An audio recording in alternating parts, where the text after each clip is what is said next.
Ecology is the study of interrelationship between organisms as well as with their physical environment.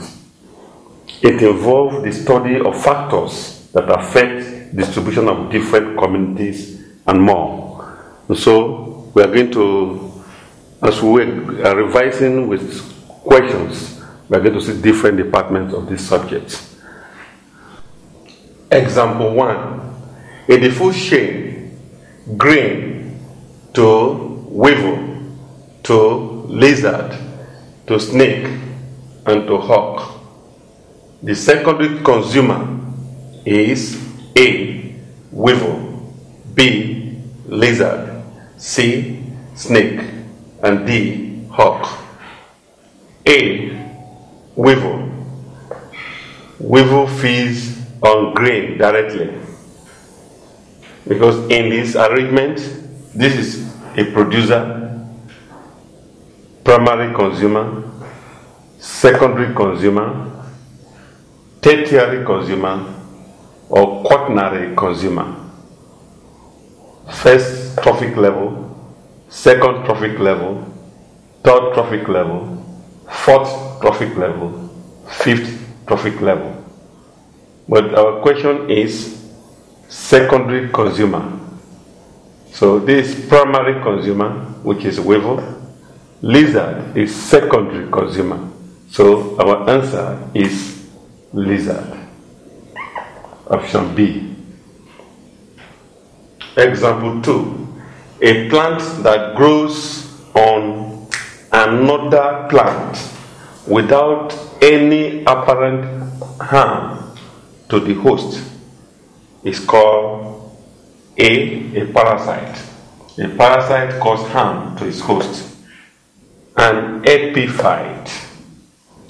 That's B. C. A saprophyte. A saprophyte is an organism, a plant that grows, especially the fungi, that grow on dead, decaying body and derive their nourishment from there. So they are decomposers. D. A predator. A predator attacks, kills, and feeds on its prey.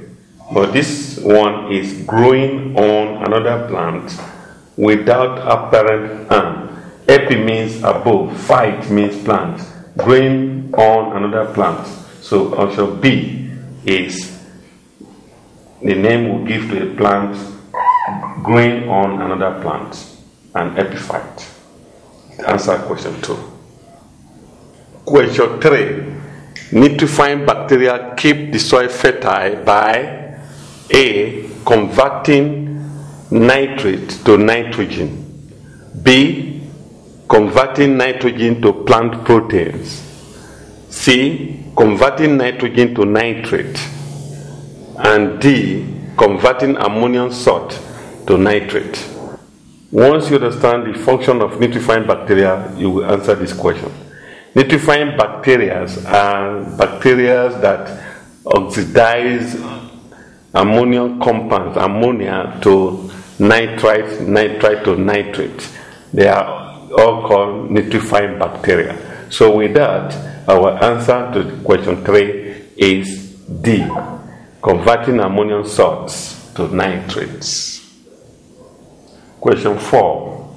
In the life history of schizosoma, which of the following organisms serves as secondary host? A. Fish, B. Crayfish, C. Man, D. Snail. Schizosomas are also called behaza. They are worms that develop, flatworms. They belong to Platyhelminthes. The larvae develop inside snail in the water. So when somebody is wading through the water or bathing or drinking such water, you can contact the disease called schizosomiasis. So the answer is D. The snail is the secondary host to this worm. Now, a secondary host is an organism that serves as an intermediate for the stages of an organism to develop, just as pig is a secondary host to tapeworm. Example 5. An organism that lives on remains of a dead plant is A. An endoparasite, B. A herbivore, C. A commensal, D. A saprophyte. Option A, an endoparasite. An endoparasite is an organism that lives inside another organism. So this one is living on remains. B, a herbivore. A herbivore is an organism that feeds on plant parts, feeds on plants. So this one is not feeding on plants, but feeding on dead plants. So C, a commensal, is not even, and a commensal, one is living, the other one, the two of them are living. One is gaining, one is not, the other one is not gaining. The commensal does not gain from the relation, but the host is not gaining anything and it's not harmed. So this one, we're talking of dead plants, it doesn't answer the question. D, a saprophyte. A saprophyte feeds on dead remains of another organism. So the answer to number 5 is D, saprophytes.